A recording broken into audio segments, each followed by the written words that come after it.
పట్టణము మనకిక్కడ లేదు గాని ఉండబోవుచున్న వాని కోసం ఎదురు చూచుచున్నాము. కాబట్టి ఆయన ద్వారా మనము దేవునికి ఎల్లప్పుడూ స్తుతి యాగము చేయుదము, అనగా ఆయన నామమును ఒప్పుకొనుచు జిహ్వా ఫలము అర్పించుదము. ఉపకారమును ధర్మమును చేయ మర్చిపోకుడి. అట్టి యాగములు దేవునికి ఇష్టమైనవి.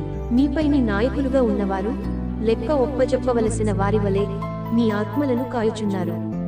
వారు దుఃఖముతో ఆ పని చేసిన ఎడల మీకు నిష్ప్రయోజనము. గనుక దుఃఖముతో కాక ఆనందముతో చేయునట్లు వారి మాట విని వారికి లోబడి ఉండుడి. మేమన్ని విషయంలోనూ యోగ్యముగా ప్రవర్తింపగోరుచు మంచి మనస్సాక్షి కలిగి ఉన్నామని నమ్ముకొనుచున్నాము.